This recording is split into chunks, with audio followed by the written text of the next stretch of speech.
এই শোনো না, আমাদের অন্ধবিশ্বাস চ্যানেলটি যারা এখনো সাবস্ক্রাইব করেননি, প্লিজ সাবস্ক্রাইব করে দাও।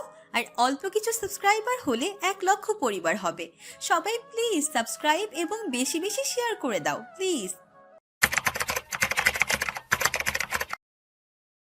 এই যে অমজান ভাইয়ের ভাতিজা মানিব্যাগ আমার গ্যারেজে থেকে পেয়েছি। এখন আমি জানতে চাই কেন আমার ছেলের সাথে এমন মারামারি শুরু হলো।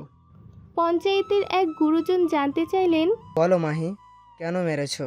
মুখ শক্ত করে মাহরুর উত্তর দেয়। ওনার ছেলেকে জিজ্ঞেস করেন। রাস্তাঘাটে মেয়েদের উত্ত্যক্ত করে, পথ আটকায়, বাজে ইঙ্গিত দেয়। জিজ্ঞেস করেন ওকে মল্লিকাকে আজে বাজে নোংরা কথা বলেনি। ঠিক সময় শওকত না আসলে হয়তো তাদের ক্ষতিও করতে পারত। মাহরুরের কথায় সকলে জহিরের দিকে চায়। নিজেকে রক্ষা করতে জহির বলে উঠল। মল্লিকা আমাকে নিজে ওর কাছে ডাকছে আব্বা, আমি যেতে চাইনি। আব্বা, এই মাইয়া নিয়ত ভালো না। সৈকত ভাইরেও নিজের পিছনে নাচায়।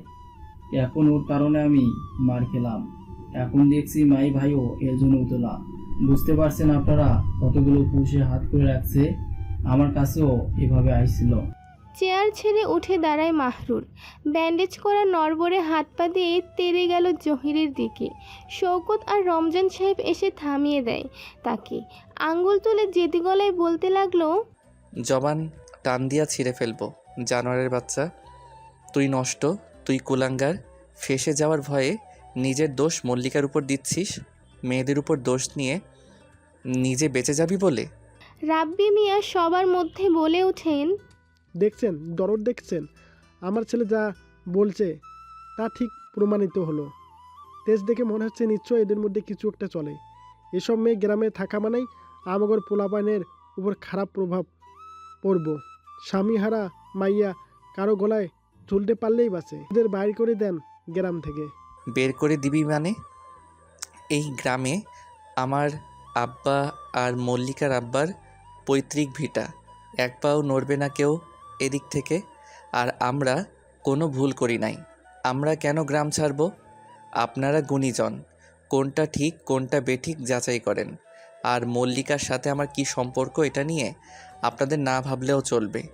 রাব্বি সাহেব বাড়াবাড়ি করলে আমিও করব। বলে বলে গেল মাহরুর।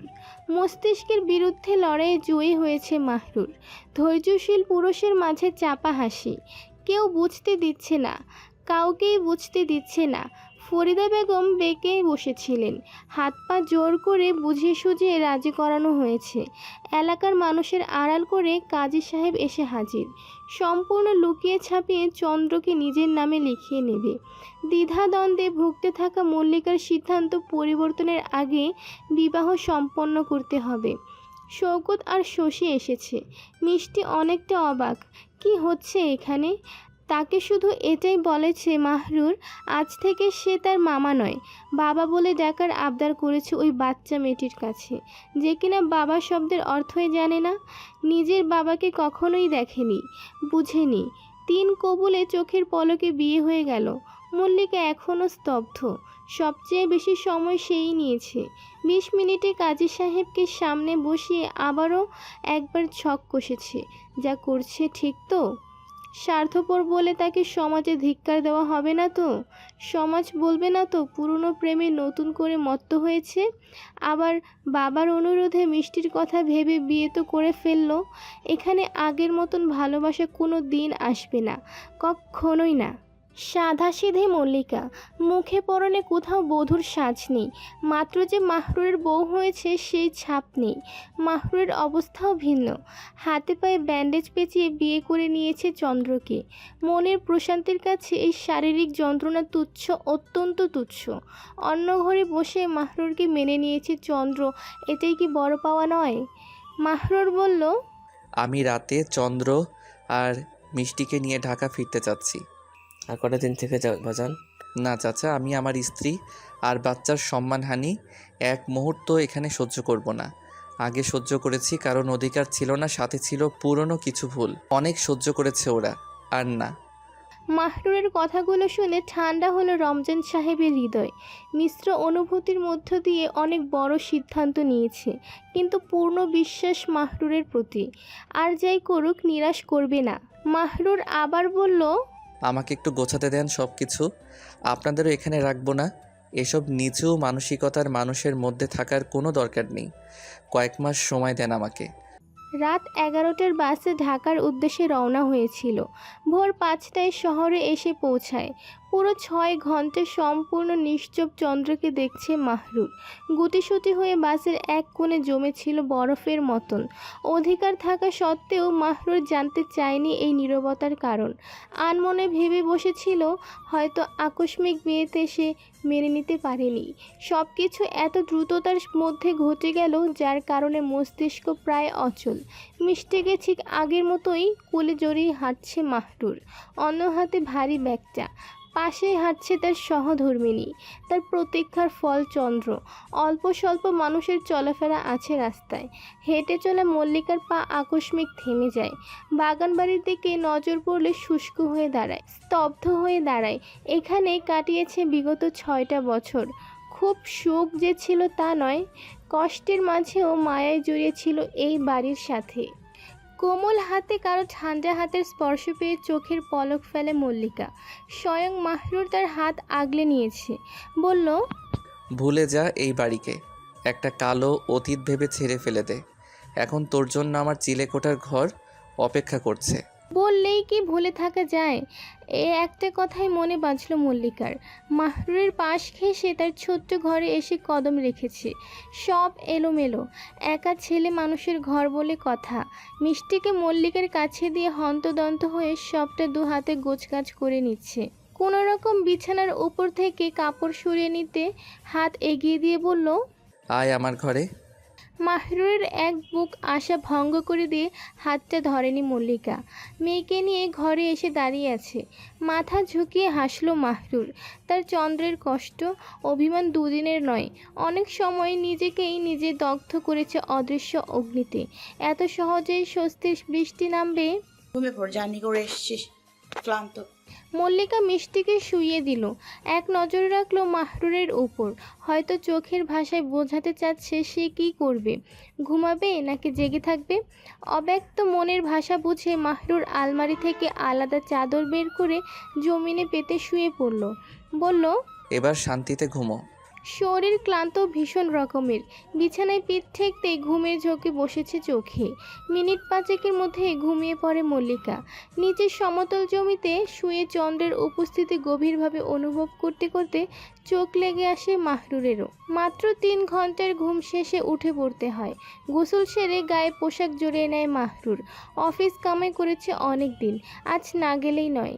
গলায় চায় পড়তে পড়তে ঘুমন্ত মা মেয়েকে দেখে ঠোঁটে এক চিলতে হাসি ফুটে। এগিয়ে গিয়ে ঘুমন্ত চন্দ্রের দিকে এক দৃষ্টিতে চায়। ঝুঁকে এসে মাথায় হাত বুলিয়ে বলল, অভিমান কমানোর চেষ্টা করব চন্দ্র। ঘুম পাতলা মল্লিকার। অল্প আওয়াজেই নড়ে চড়ে উঠল। মাহরুর সরে যায়। একটু জোরেই মল্লিকাকে ডেকে তুলে বলে, আমি অফিসে যাচ্ছি চন্দ্র। রুটি আর ভাজি এনে রেখেছি সকালের নাস্তা। যাওয়ার পথে রবিনকে বলে যাব দুপুরের খাবার দিয়ে যেতে, মোল্লা হোটেল থেকে। রাতে এসে রান্না করব, সাবধানে থাকিস। ঘুম ঘুম ঘোর লাগানো গলায় মল্লিকা জানতে চাইল, আর আপনি? আমি খেয়ে নিব অফিসে গিয়ে। ব্যাগ কাঁধে ঝুলিয়েছে, এখনই বের হবে। অন্যদিকে কাঁথা গায়ে পেঁচিয়ে বসে মল্লিকা। জুতো পরে বাহিরে যাওয়ার আগেই মাহরুর বলে উঠল, বাড়ির কেউ কিছু জিজ্ঞেস করলে নিজের পরিচয় দিবি। কি পরিচয়? কপাল কুঁচকে নেয় মাহরুর। বুকে হাত বেঁধে বলল, স্পষ্ট শব্দে বলে দিবি, আমি মাহরুবের বিবাহিত স্ত্রী। পুরুষ মানুষ বদলায়, প্রেমে ভীষণ রকম বদলে যায়। তাদের প্রত্যেকটা শব্দ, প্রতিটা অক্ষর ব্যক্ত হয় সেটা। মাহরুরের বদলে যাওয়া ভাবভঙ্গিও সেখানে ইঙ্গিত করছে। এই প্রেমের অনুভূতি থেকে মল্লিকার মনও বিরত নয়। সেও এককালে যা প্রখরভাবে অনুভব করেছিল চন্দ্রের মন, সেই অনুরাগ মাহরুরের চোখেও স্পষ্ট। মিষ্টি ঘুম থেকে উঠে অবাক। নিজেকে আবিষ্কার করলো ঘরে। ঘুমানোর আগে বাসে ছিল সে, হঠাৎ ঘরে এলো কি করে, তাও আবার তার মাহরুর মামার ঘরে। চোখ কচলে মায়ের কাছে এসে জানতে চাইল মল্লিকা। কিছুই বলল না, শুধু হাত ধরে নিয়ে হাত মুখ ধুয়ে দিয়েছে। এই ঘরটা মল্লিকার জন্য নতুন। ঘাপটি মেরে বসে থাকা ছাড়া আর কোনো কাজ নেই। যাওয়ার আগে মাহরুর ছাদের দরজায় তালা দিয়ে গেছে, বলে গেছে রবিনই ডাকবে খাবার নিয়ে আসে। মিষ্টিকে নাস্তা খাইয়ে বই খাতা ধরিয়ে দিল। অনেক হয়েছে ঘুম। নতুন স্কুলে ভর্তি হওয়ার আগে পড়ায় যেন কোনো ঘাটতি না পড়ে উঠে দাঁড়ায় এলোমেলো ঘরটা গোছানোর জন্য। যত কাজে হাতে এগোচ্ছে ততই অদৃশ্য বাধা অনুভব করলো মল্লিকা। এক মন বলছে কাজ করতে, আরেক মন বারণ করছে। নিজেকে নিজে আশ্বাস দিয়ে বলল, মেনে নে মল্লিকা, হয়তো এটাই তোর শেষ ঠিকানা। ভাবি ভাবি চেঁচিয়ে উঠল একজন। ঘর গোছানো বাদ দিয়ে মাথায় কাপড় টেনে দরজার দিকে গেল। রবিন দাঁড়িয়ে দরজার ওপর দিয়ে খাবারের প্যাকেট দিয়ে বলল, ভাবি মাহি ভাই পাঠিয়েছে। দিন। মল্লিকা আবার বলে উঠে, আর টাকা? ভাই দিয়া গেছে সকালে। আসসালামু আলাইকুম ভাবি, গেলাম। যতদিন থেকে মল্লিকাকে চেনে ততদিন যাবতই ভাবি ডাকে সে রবিন। সে ছাড়াও এলাকার প্রায় অনেকেই এই ডাকে সম্বোধন করে তাকে। ভাবি ডাকে বিশেষ কোনো ভাবলেশ দেখা গেল না মল্লিকার মধ্যে। ঘরে এসে খাবারগুলো বাটিতে রেখে মেয়ের প্রশ্নের শিকার। মিষ্টি বলে ওঠে, ও মা, আমরা কি এখানেই থাকবো? হ্যাঁ। উৎসুক গলায় আবার প্রশ্ন করে মিষ্টি। মামাও থাকবে আমাদের সাথে? সঙ্গে সঙ্গে উত্তর দিল না মল্লিকা। সময় নিয়ে বলে, আমার মামাকে খুব ভালো লাগে মা। আমার সুমাইয়া আপু আর সাইমনকেও ভালো লাগে। তুমি বলো না তাদেরকেও এখানে এসে থাকতে, আমরা সবাই একসাথে থাকবো। মেয়ের বাচ্চা সুলভ কথায় না হেসে পারল না মল্লিকা। সবাইকে নিয়ে থাকবে, এটাও সম্ভব? হেসে উড়িয়ে দিল তার কথা। নিজেকে আজ পুরোপুরি ভ্রমের মধ্যে মনে হচ্ছে। কি থেকে কি হয়ে গেল? কি হতো যদি কবুল বলার সময় মল্লিকা না করে দিত? বিয়ে করতো না মাহরুরকে, আজ সেখানেই পড়ে থাকতো, গ্রামের মধ্যে মানুষের বাজে ব্যবহার সহ্য করতো। মা, খিদে পেয়েছে। মিষ্টির কথা শুনে ভাত বেড়ে দিয়ে আসলো, মুখে তুলে খাইয়ে দিচ্ছে। পাতে ইলিশ দেখে মিষ্টির মুখ খুশিতে আধখানা। মাহরুর তার পছন্দটাকেও মনে রেখেছে, মেয়েকে পেট পুরে খাইয়ে দিয়েছে। সময় পেরোলো, ঘড়িতে 4টা বাজে। মাহরুর আসবে বিকেলে বলে গেছে। মিষ্টির হাত ধরে ছাদে গিয়ে দাঁড়ালো। রেলিংয়ের উচ্চতায় কিছুই দেখতে পাচ্ছে না মিষ্টি। বায়না করলো কোলে চড়বে। মেয়ের আবদারে কোলে তুলতে চেঁচিয়ে উঠল মিষ্টি। মামা, মামা বলে ডেকে উঠল। মল্লিকারও চোখ যায় নিচে। ক্লান্ত দেহটা এগিয়ে আসছে ঘরের দিকে। মিষ্টির ডাকে যেন চাঙ্গা হয়ে উঠল। দূরত্বে হেসে দ্রুত পায়ে সিঁড়ি বেয়ে উঠে গেল। মায়ের কোল ছেড়েছে, নেমে দৌড়ে গেল মাহরুরের দিকে। ব্যাগ মাটিতে ফেলে মিষ্টিকে কোলে তুলে গালে চুমু বসিয়ে জানতে চাইল, আমাকে মনে করেছিস? হ্যাঁ মামা। মামা? হ্যাঁ। মাহরুর হাসলো। মামা থেকে বাবা হওয়ার যাত্রাটা ছোট্ট মিষ্টির অজানা।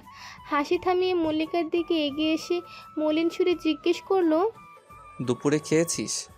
হ্যাঁ। সত্যি? মিথ্যে ধরার কোনো অদ্ভুত শক্তি আছে তার। চট করে মুখের দিকে চেয়ে ভুলটা ধরে ফেলে, মিথ্যে শুধরে নেওয়ার সময়ও দেয়। তবে তখন আর মল্লিকার মুখ থেকে কথা বের হলো না। চুপ বনে রইল মাথা নামিয়ে। খাবি আয়, আমারও খিদে পেয়েছে। কথার ধাঁচে বোঝা গেল সেও না খাওয়া। মল্লিকা পিছু এসেছে, মিষ্টিকে রেখে হাত মুখ ধোয়ার জন্য চলে গেল। ততক্ষণে দুপুরের খাবার গরম করে প্লেটে সাজিয়ে দেয়। তারপরও হাঁসফাঁস করছে মল্লিকা। নিজের মতন করে প্লেট সাজিয়েছে। মাহরুরের মন মতো যদি না হয়? অফিসের কাপড় ছেড়ে বিছানায় বসে বলল, 1 প্লেট কেন? আপনি খান, আমি পরে খাবো। তির্যক দৃষ্টি ছুঁড়ে মাহরুর বলে, খাবার নেই? আছে। তাহলে দ্রুত প্লেটে খাবার নিয়ে এসে সামনে বস।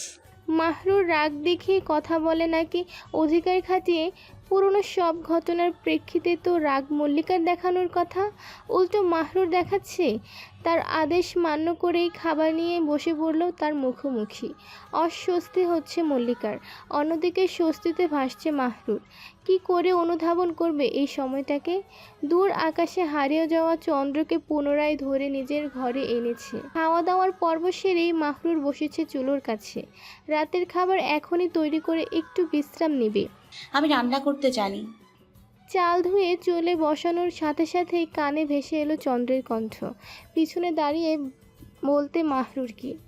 তার কথার উত্তরে বলল, 6 বছর গাদার খাটুনি খেটেছিস, আর আমি বসে বসে খেয়েছি।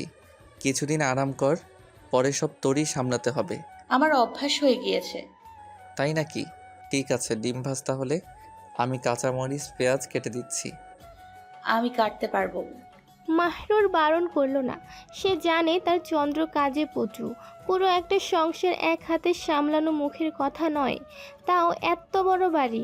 আর মাহরুরের ছোট্ট একটা ঘর, 3জন মানুষ, সেখানে কতই কাজ হবে। চন্দ্রকে একটি বিশ্রাম দেওয়ার জন্য নিজেই কাজে হাত দিয়েছিল। মাহরুরের দিকে দৃষ্টিপাত করে কাটাকুটির কাজ করতে গিয়ে অঘটন ঘটায় মল্লিকা। ধারালো বটিতে হাত লেগে গড়গড় করে রক্ত পড়তে শুরু হলো। আকস্মিক হাতে রক্ত দেখে মাহরুরও ভরকে ওঠে। বিচলিত চিত্তে হাত টেনে নিল নিজের দিকে। ঠোঁটের স্পর্শে শুষে নিতে শুরু করলো রক্ত। হাত কেটেছে, মাথা থেকে হাওয়া হয়ে গেল। মূর্তির মতন জমে মাহরুরের দিকে চেয়ে আছে, গোল গোল চোখে। ভারী দু এক নিঃশ্বাস ফেলে নিজের হাত সরিয়ে ফেলল। অন্যায় গুজে নত চোখে জড়ো হয়ে বসে আছে। না করেছিলাম না, এখন হলো তো বিপদ। মাহরুরের ধমকে শিউরে উঠে আরও আড়ষ্ট হয়ে বসে রইল। মাহরুর উঠে গেছে, ড্রয়ার হাতড়ে কিছু একটা খুঁজতে লাগলো। খুঁজে অভিযান শেষে একটা ওয়ান টাইম ব্যান্ডেজ এনে বলে, হাত দে। আলতো হাতে ব্যান্ডেজটি আঙুলে পেঁচিয়ে দিল। কপালে গাঢ় ভাঁজ ফেলে বলল, তোর ডিম ভাজা লাগবে না, গিয়ে খাটে বস, এক পা নামাবি না। আধার নেমেছে চিলেকোঠা জুড়ে। ব্যস্ত নগরীর আকাশ জুড়ে স্বচ্ছ শুভ্র শশাঙ্ক আলো নিচ্ছে জমিনে শুয়ে থাকা মাহরুরের গায়ে।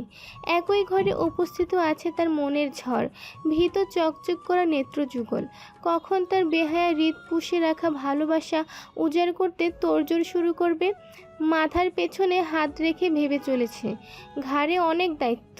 চন্দ্রকে ভালো রাখার দায়িত্ব, সাথে মিষ্টির ভবিষ্যতেরও।